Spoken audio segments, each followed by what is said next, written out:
اعوذ باللہ من الشیطان الرجیم بسم اللہ الرحمن الرحیم۔ سورہ ممتحنہ آیات نمبر 1 تا 3 میں مشرکین مکہ سے خفیہ روابط رکھنے والے کچھ کمزور مسلمانوں کو تنبیہ کہ یہ مشرکین وہ لوگ ہیں جنہوں نے تمہیں بغیر کسی جرم کے تمہارے گھروں سے نکالا ہے۔ اللہ اور اس کے رسول کی اطاعت کو اپنے عزیز و اقربا کی محبت پر مقدم رکھو، قیامت کے دن رشتہ داریاں کام نہیں آئیں گی۔ بسم اللہ الرحمن الرحیم۔ یا ایہا الذین آمنوا لا تتخذوا عدوی وعدوکم اولیاء تلقون الیہم بالمودۃ وقد کفروا بما جاءکم من الحق۔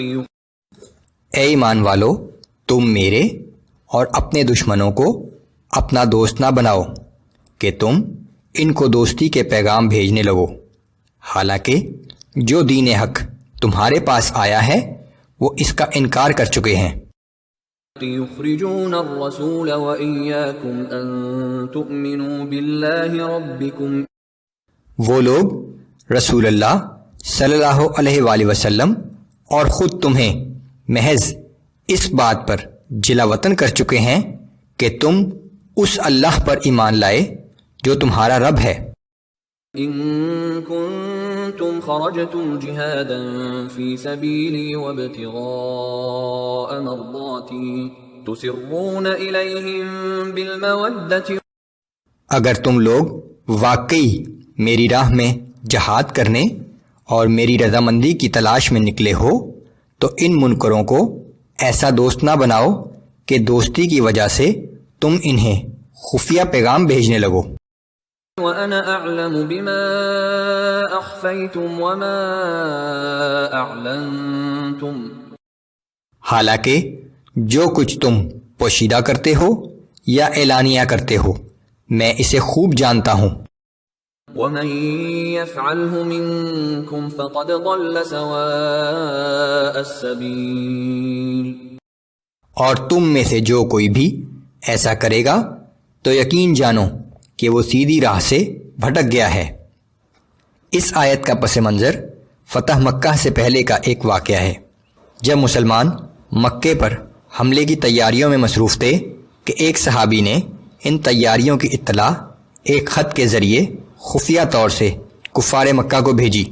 انہوں نے یہ خط ایک عورت کے بالوں میں چھپا کر روانہ کیا جو مکہ سے آئی تھی اور اب واپس جا رہی تھی، لیکن اللہ نے بذریعہ وحی اس کی اطلاع اپنے رسول کو دے دی۔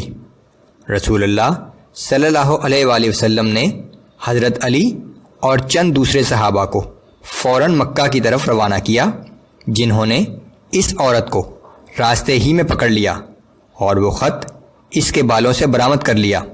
دریافت کرنے پر ان صحابی نے یہ عذر پیش کیا کہ میں نے کسی خیانت کی وجہ سے یہ خط نہیں لکھا، بلکہ حقیقت یہ ہے کہ میں یمن کا رہنے والا ہوں اور میرے اہل و عیال مکہ میں مقیم ہیں، اور ان کے علاوہ کوئی قریبی رشتہ دار نہیں ہے جو ان کی حفاظت کر سکے، سو میں نے اس خیال سے یہ خط لکھا کہ حملے کے وقت کفار مکہ میرا احسان مانتے ہوئے میرے اہل و عیال کی حفاظت کریں گے۔